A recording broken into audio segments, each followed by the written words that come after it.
ঝিনাইদহে চলছে দুর্গাপূজার শেষ মুহূর্তের প্রস্তুতি। ব্যস্ত সময় পার করছেন আয়োজক ও প্রতিমা তৈরির কারিগররা। তবে শৈলকুপার মন্দিরের প্রতিমা ভাঙচুরের ঘটনায় আতঙ্ক সৃষ্টি হয়েছে এলাকায়। তবে পুলিশ সিসিটিভির ছবি দেখে একজনকে গ্রেফতার করার পর কিছুটা আশ্বস্ত হয়েছে মানুষ।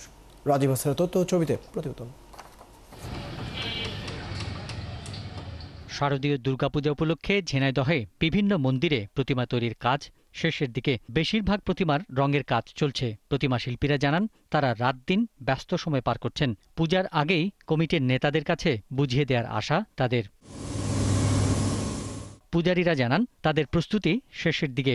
তারা মনে করেন এবছর শান্তিপূর্ণভাবেই পূজা হবে।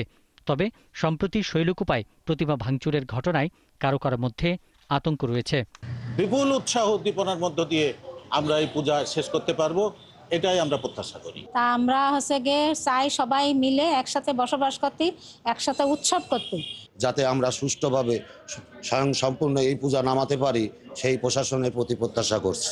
এদিকে জেলা পূজা উদযাপন পরিষদের সাধারণ সম্পাদক বিনয় কৃষ্ণ বিশ্বাস জানান প্রশাসন ও সবার সহযোগিতা নিয়ে এই উৎসব শেষ করতে চান তারা। আমরা যদিও আশাবাদী যে ঝিনাইদহে আমাদের সর্বশেষ হয়তো ভালো কিছু হবে, কিন্তু এই ঘটনাকে কেন্দ্র করে ঝিনাইদহের মানুষের ভিতরে একটা কিন্তু আতঙ্ক সৃষ্টি হয়েছে। পুলিশ প্রশাসন ও জেলা প্রশাসন জানিয়েছে পূজা উৎসবমুখর পরিবেশে শেষ করার জন্য সার্বিক নিরাপত্তার ব্যবস্থা নেওয়া হয়েছে।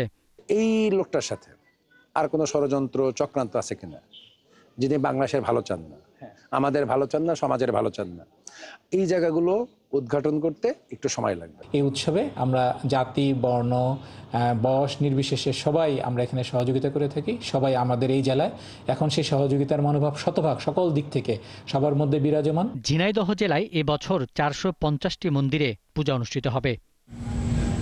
পিন্টু হাজং, ৭১।